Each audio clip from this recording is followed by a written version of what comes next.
What we've got here is... The I Just Saw podcast. Let me actually move my microphone down a little bit. We have ourselves a really cool guest set up today. Welcome to your favorite uncut, uncensored, spoiler-filled podcast. I'm your host, Matt Brando. We just saw, I just said the word guest, Ghost in the Shell. I am joined by my good friend, Chris Stuckman. Chris, how are you today? I'm doing very well. I enjoyed watching that film with you. That's the fourth time I've seen it. Fourth time? Yeah. This was my second time. I saw it in the theaters once, non-3D. I just want to talk about the 3D real quick. You saw it in 3D? Yeah, I saw it in all formats. How was the 3D? Oh, it was actually pretty spectacular. Obviously, it's a visually stunning movie, so it added a lot to it. There's a lot of depth to the shots, which to me is the only real reason to see a movie in 3D is when you have that depth. Yeah. And it looked beautiful, I thought. Yeah. I felt maybe, because I was talking to you before we started watching the film on 4K on your TV. The 4K looked good, but I've been reading the thread because I've been watching the Blu-rays, the sales. 3D sold out. The 3D Blu-ray is like $50 or $60 now for some reason. That's really crazy. It's gone. And I've been reading a lot about how awesome the movie is in 3D, even on like 3D Blu-ray. And it's kind of a shame that it sold out. But I've heard good things, even though I did not see it in 3D in the theaters and I really wanted to. Maybe the experience would have been better in 3D than 4K. I might have to track that down. Yeah. I don't know. Might have to get the 3D one. I don't know. It felt like a film that was a very immersive experience if you saw it in more than just... Yeah, I got to see it in 2D. I saw it in regular 3D. I saw it in IMAX 3D. And then I saw it today in 4K Blu-ray. Now, the screening I missed... I went to play hockey instead. I remember you messaging me like, "Hey, are you coming to Ghost in the Shell? Yeah. You got to come to Ghost in the Shell. You should do a podcast." I'm like, "I don't know, man. That's hockey night." But I ended up missing it, and that was kind of a mistake because this movie's really good. Thank you. I agree. I really like this film. Was that screening before I end? We go into the review portion. Was that screening in 3D? It was in 2D actually. 2D, damn. Yeah. Was that in the IMAX or was that? It was at, I believe, Cinemark. Oh, it wasn't at the Regal in Westlake. No, it was at Cinemark. Okay. So yeah, I totally missed out on that one, and I should have went because I ended up seeing this movie like right at the end in like April or something.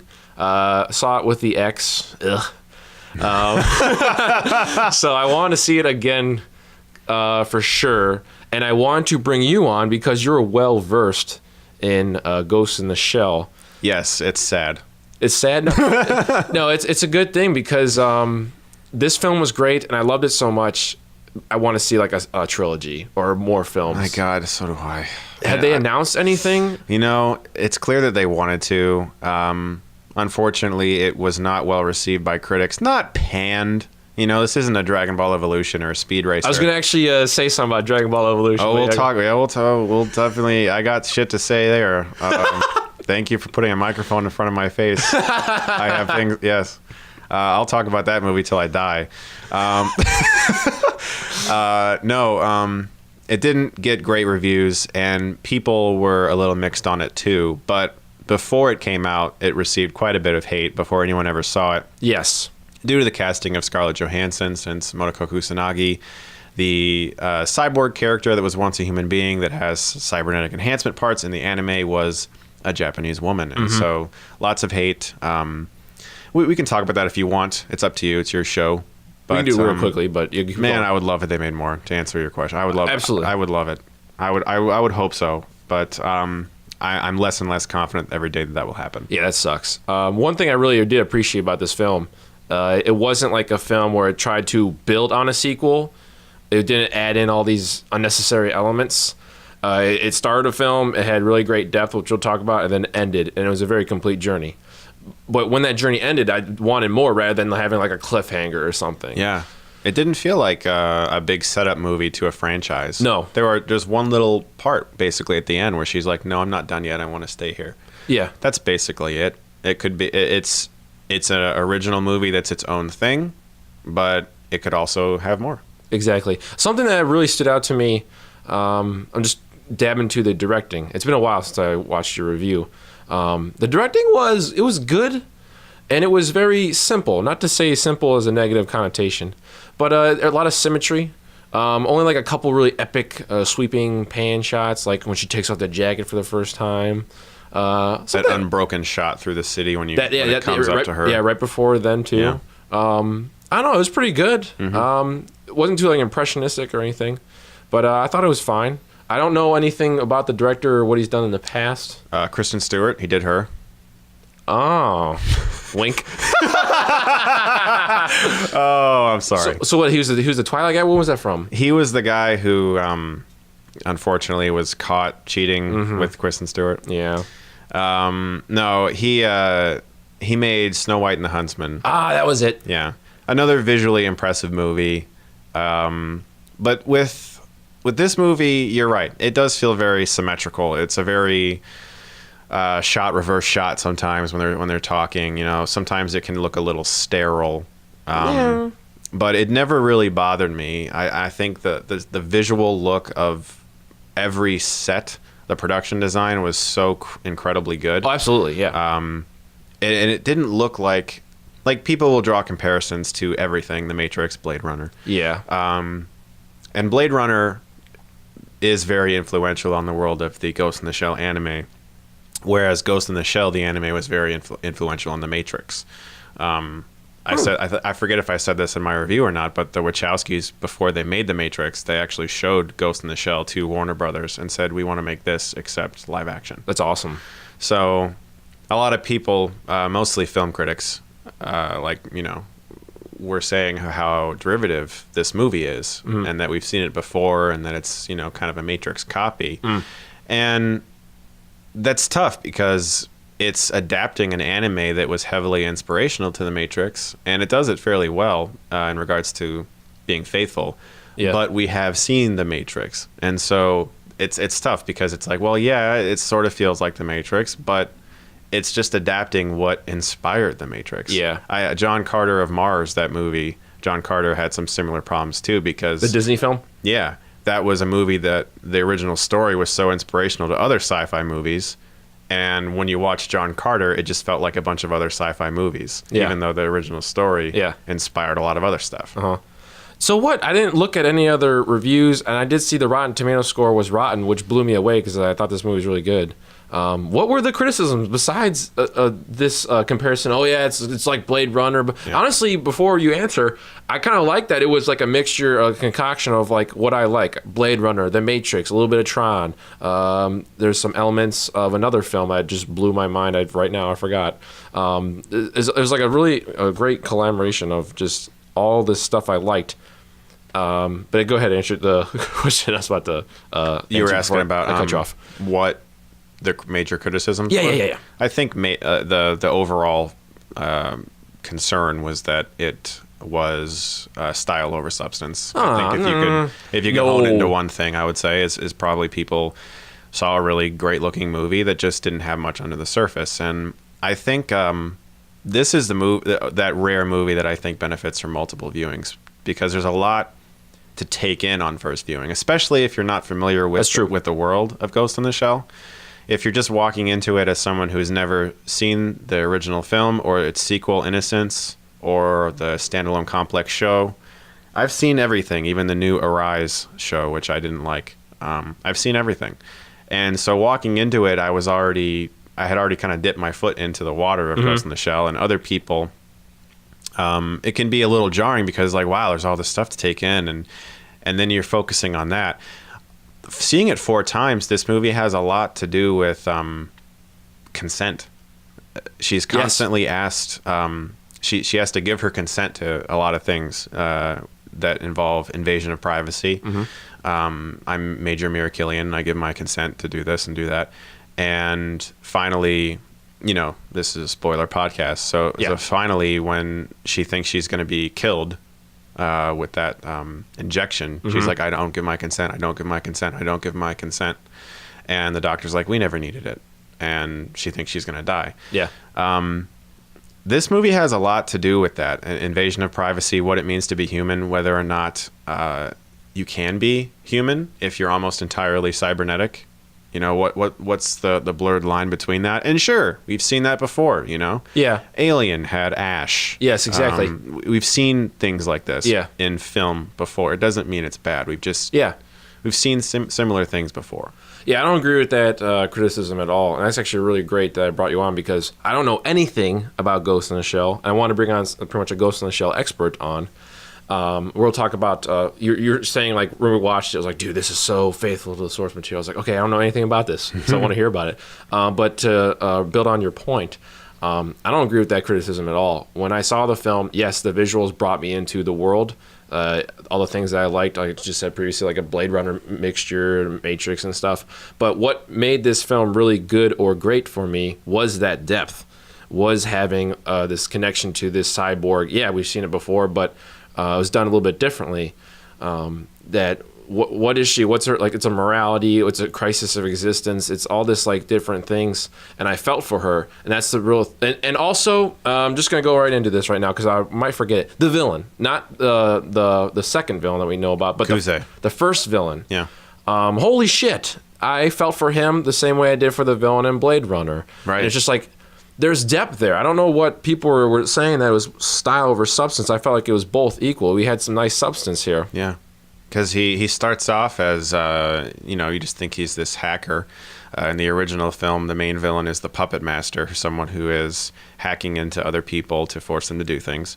And it's sort of a variation of that villain, as well as a villain called the Laughing Man from the show, which is also someone who is able to hack into people and force them to do things. It's sort of like a mashup of different characters from the movie and show. But yeah, I really liked that reversal because you go in thinking, okay, he's the bad guy, they're gonna kill him, yay! Same shit, yeah. And then you find out that this guy has been dismembered while he was conscious, he says. All of his body parts taken apart, reassembled as someone else, memories taken away, altered, forced to live a different life. And he's pissed. And it's like, you know what? I would be too. Yeah. A lot of people praised Michael Keaton as the Vulture in Spider-Man because he was screwed over by the government. Exactly. And they were like, wow, what a great backstory for the Vulture. And I was like, yeah, it's fine.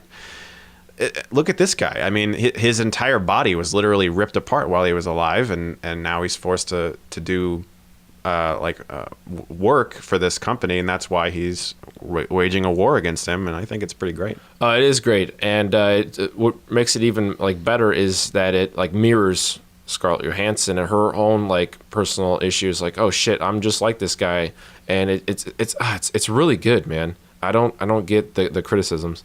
So the villain had a mixture of things from the source material. So source material stuff. Would you like to talk how faithful it was? Yeah, I mean, visually, I think it's one of the most faithful adaptations I've ever seen.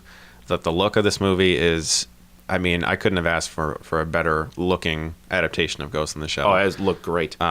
It got so much of the aesthetic of that world correct.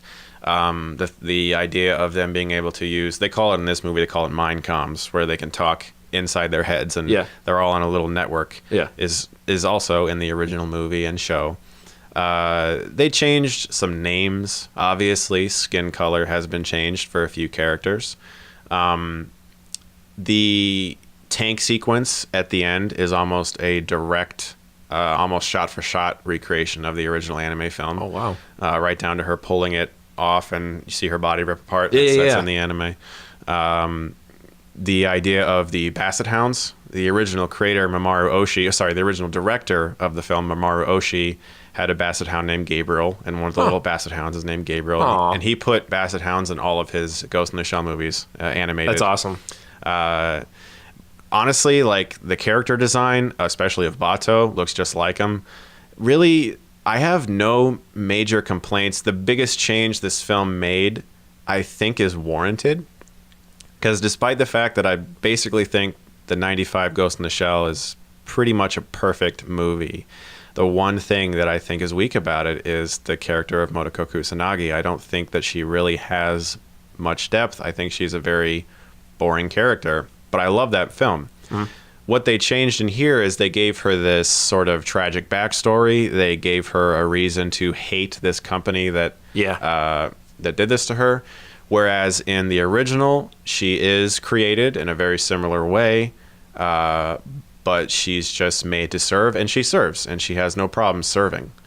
And so in this film, they kind of switched that around and gave her this revenge path that she discovers, which I found, honestly, more interesting than the original film, despite the fact that I do think the original anime is a overall better film and obviously more impactful to the movie world in regards to inspiring other filmmakers. But that's probably the biggest change, and I think it actually made it better.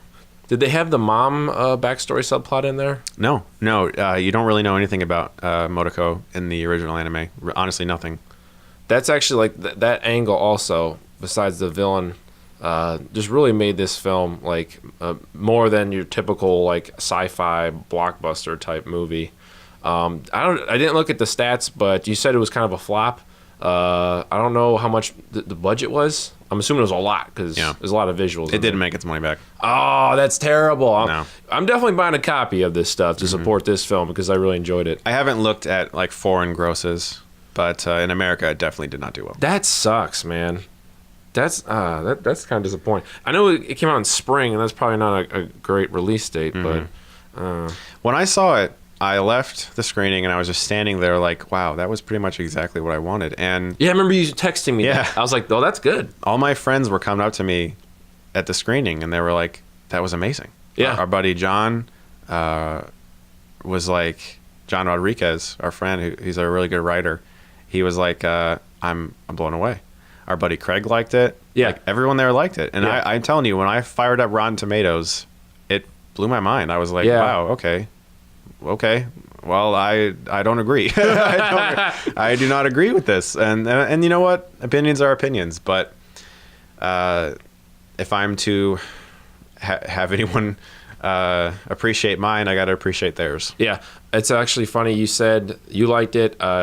Craig, John, like everyone liked it. Even my sister. I was late to the party. My sister was like saw it in 4DX in downtown Los Angeles, and I was like, let me know what you think. And then like 2 hours later, all caps, that was fucking amazing, like exclamation point. I'm not getting it, man. Yeah, I don't get it. It's fucking weird. One of the biggest criticism, and I think that has unfortunately overshadowed the film, was the hatred it got for whitewashing. Yes. And the film, in a strange way, has a plot element that I think a lot of people did not anticipate, that she was originally a Japanese woman. Yeah, she was, yeah. Who was taken and violated by this company and made to look like something else. Yes. And it's sort of about her acceptance in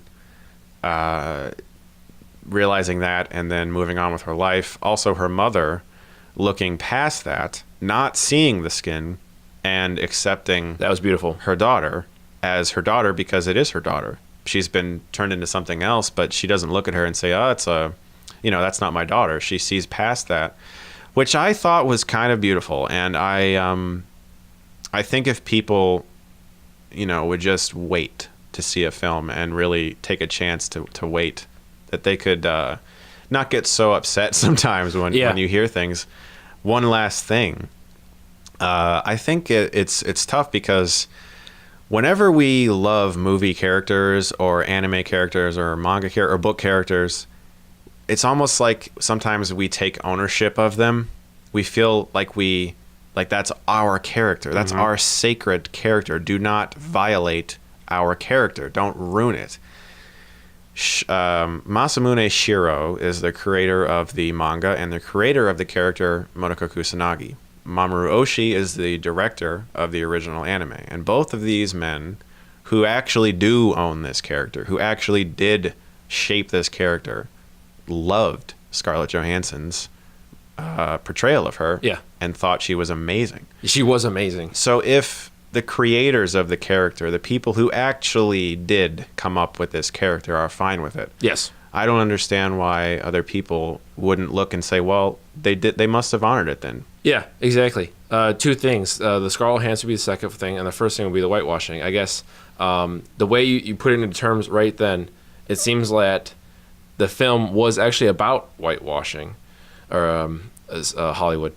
The way that, maybe if we can just look past and accept the movie for what it is, the mom looking past the skin of her daughter now. Yeah.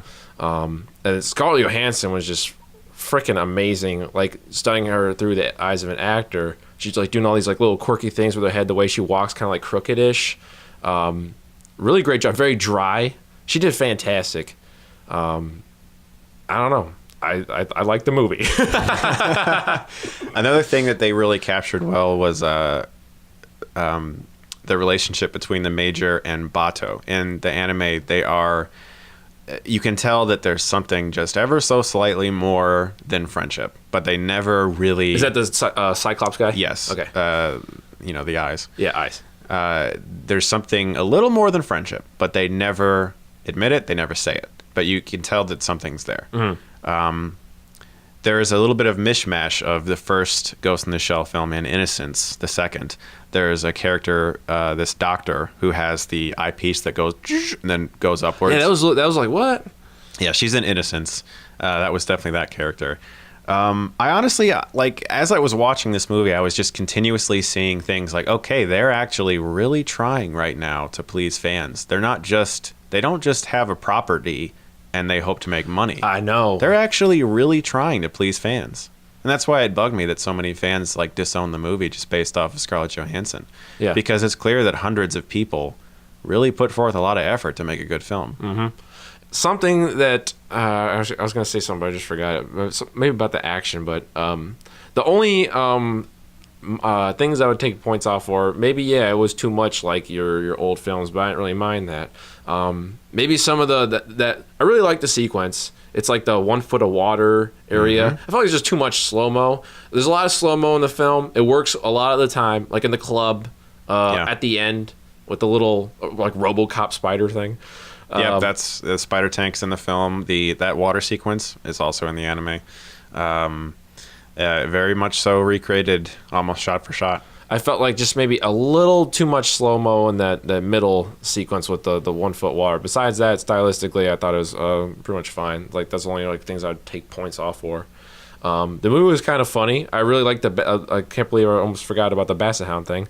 I really liked the humanizing. Like, there's a bunch of little moments in here like that. Like, I gotta feed the dogs. And I was like, is this some kind of like cyborg dog? No, they're like real dogs. Mm-hmm. And if it's like the stuff like that is like missing from films. Yeah, there's a great character moment when, and it calls back to the end of the film too, when Bato gets his head blown off or his eyes blown off, and he gets the new cybernetic eyes. He's like, I can see you, and she's like, how many fingers am I holding up? And she flicks them off. Yeah, and then he says, say something nice, and she's like, are those the ones you chose? And at the end of the film, when she's all shot and blown up to shit, and he finds her, she's like, say something nice. Yep, great callback. It's good writing. It's good. It's good writing. It's good character building for them. I liked that relationship. It wasn't some cliche movie relationship where they kiss. Yep, I was about to say that. Yeah, they kept it the way it is in the original, which is sort of this, just a little more than friendship. Just a little more than friendship. Friends with benefits. Maybe. Who knows? As I stare at the poster in your office, where that's our location right now. Yeah. Can I also say the score is amazing? Dude, yes. I can't believe I forgot about that. From the beginning. Yeah. Score was awesome. Clint Mansell. Mansell and another collaborator, Lorne or something like that. I can't remember. I forget. But, to my knowledge, they still haven't released that. No fucking way. Yeah, there's a soundtrack compilation of inspired music. There's like a petition online to release this score, and I'm blown away that it's not released. Dude, the music, Clint Mansell, he's done a bunch of shit. I think he is Aronofsky's composer. The Fountain. He's done like The Wrestler, all that shit. My opinion, one of my favorites and like greatest alive. I love that guy. I have no idea how a Clint Mansell score is unreleased. Seriously, like this guy, I don't know if he was nominated for Oscar, but he's like up there. Like he's that fucking good. And this film it benefited from having him do the music, and the music was fucking great. It was like techno. It kind of reminded me a little bit of some of the score from Tron Legacy by Daft Punk. Daft Punk's, yeah. It was fucking good, man, and that actually just blew my mind. It's not fucking available for purchase. How is that possible? I have no idea. It's destined to be, unless they release it, it's destined to be one of those like fan favorite edits of somebody attempting, someone trying to do it. I mean, I haven't had that happen to me in forever. Like, almost all soundtracks are available now. I remember The last one that I had such a hard time finally getting was Collateral, the soundtrack by James Yes. Newton Howard, because there was so much unreleased music. And finally, they released, like a couple years ago, this compilation. They interviewed James and everything. This is the newest one. Like, where is this score? I don't understand. Yeah, that Collateral was like literally last year. It's very recent. Mm-hmm. So I can't, for the love of God, figure out why this movie was a failure. Do you remember any marketing? Because you just said that we don't even have the soundtrack released yet. Yeah.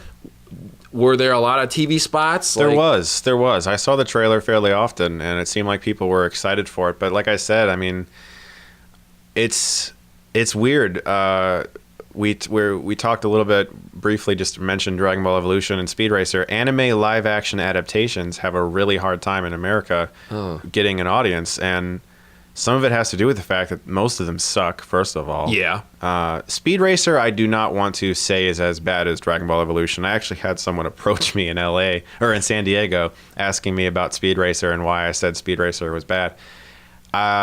It, in some ways, is actually pretty faithful to the original Speed Racer cartoon, but as a film, I just don't think it works as an entire movie. Uh-huh. It's certainly a lot better than Dragon Ball Evolution. But I think a lot of people in America just don't really mesh with that kind of film anymore. I think a lot of people want to see superheroes, and I think a lot of people want to see dudes with guns getting their daughters because their daughters were kidnapped. Yeah. And I think when you get like a movie like this that is challenging and a little bit cerebral and actually requires a little bit of patience, I think a lot of people just don't really care.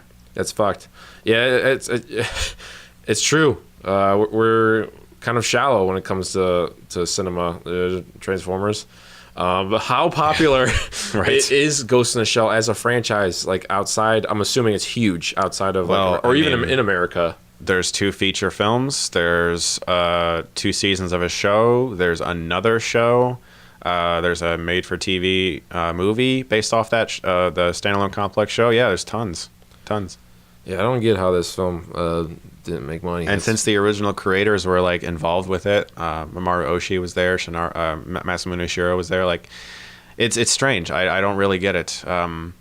It's just an opinion thing, you know. If you don't like it, you don't like it. That's cool. Yeah. You don't like it, whatever. But I don't quite get. I just don't get it. Like, I think it's a gorgeous movie, and it has a few storytelling problems, but having seen it four times now, they continuously fade into the background for me, and it's becoming one of my favorite movies of the year.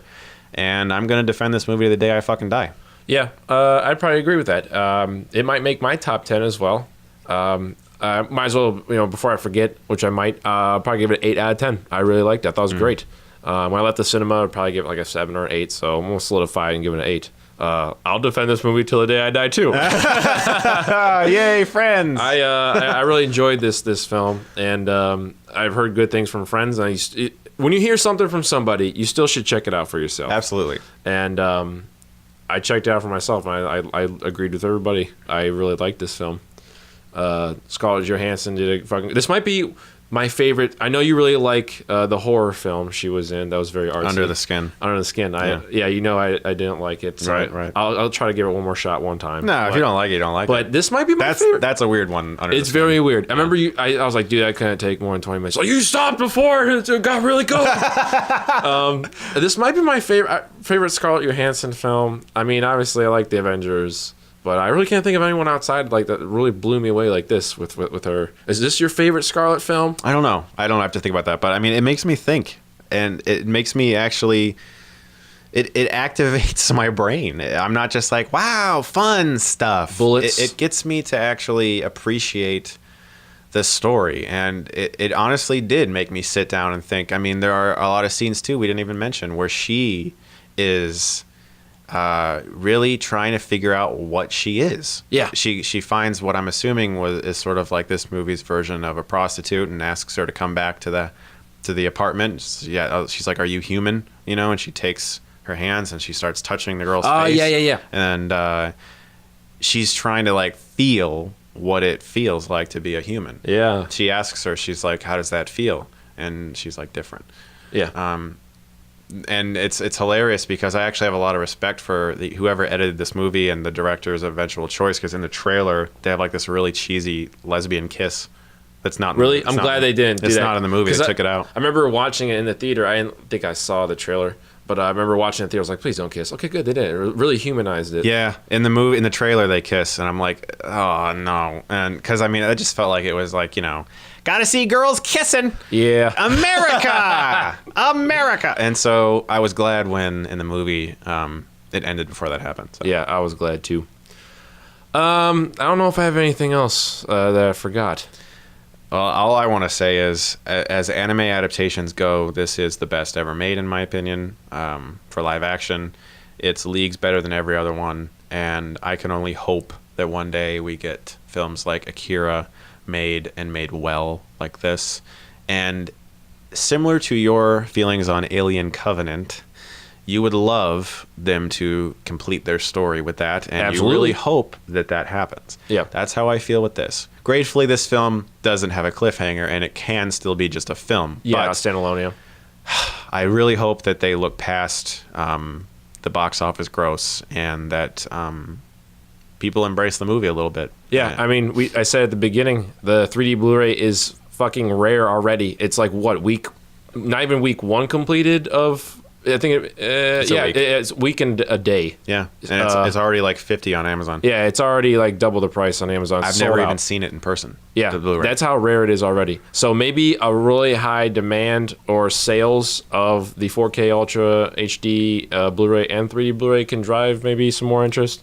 It's possible. I went to Best Buy to get the Steelbook. That thing, I have to cut you off. That thing looks fucking amazing. It's gorgeous. It's all red if you haven't seen it. Oh my God, that blew me away. You showed me the photos. I just picked this up. I was like, whoa. It's so beautiful. And I went there and they had one. Wow. Now, I went to the Best Buy closest to my house first. They had none, totally sold out. Yeah. I went to another one that was a little farther, and they had one left. And they were like, the cashier was like, man, I'm surprised we have that. Yeah. People will come in here buying that shit up. Like, I was like, I like this cashier. He's pretty fucking cool. And I was like, yeah, I have it, man. I found it. I got the last one. So yeah, people are buying it up. I don't know. Yeah, because you showed me that literally that day, and later that day, I went to like BestBuy.com, see if there are any stores in my area. They show like 5 or so. All of them not available. I was like, what the fuck? Really? It's nuts. Yeah. If I see it, I'm going to snatch that thing up. Yeah, keep it in the packaging. Yeah. Put it in the background of the shelves. I'll buy one that we can watch in 3D and one that I can have, because I'm crazy like that. We're all crazy. Yeah. We like movies. We like talking about them. I really fucking do like movies, man. Yeah. I really do. Oh man. Well, that was a fun trip down Ghost in the Shell lane. We're about to go down a Stephen King trip. Yeah. The Dark Tower. We're gonna go see the Dark Tower. Yeah. Hopefully that one's good. Man, I hope so. I'm a little scared, but I hope. You should have seen his face. He winced and went to the side. Oh, I'm so scared. I hope it's good. I don't know. From what I've been seeing, it looked good. But, I agree. I'm just scared. It could be bad. You've seen a lot of Stephen King films. Yes. And I love that story, so I'm... Oh, really? Oh, wow. I'm scared. Yeah, I never read it or knew anything about it, so... I love me some Idris. Absolutely. And... All right. Man in Black. Yeah, it's going to be interesting. Yeah, well, we'll just wrap it up for today. Don't know how long that was. If you're on YouTube listening to this, hopefully I can extend it to like iTunes, Google Play. You can check out Chris at Chris's channel. Just search Chris Stuckman. Also a link, if you're watching this on YouTube, down below in the YouTube description box. You can go to his channel. So thanks, Chris, for coming on. Thank you. And you can also, he reviewed it for his own channel, so you can watch this review also. So guys, thank you for listening. I'll catch you in the next one. Bye. End of line. Good luck and congratulations on choosing C-Car Press. Regret to have the American ambassador expelled after the incident. The U.S. State Department responded quickly with a formal apology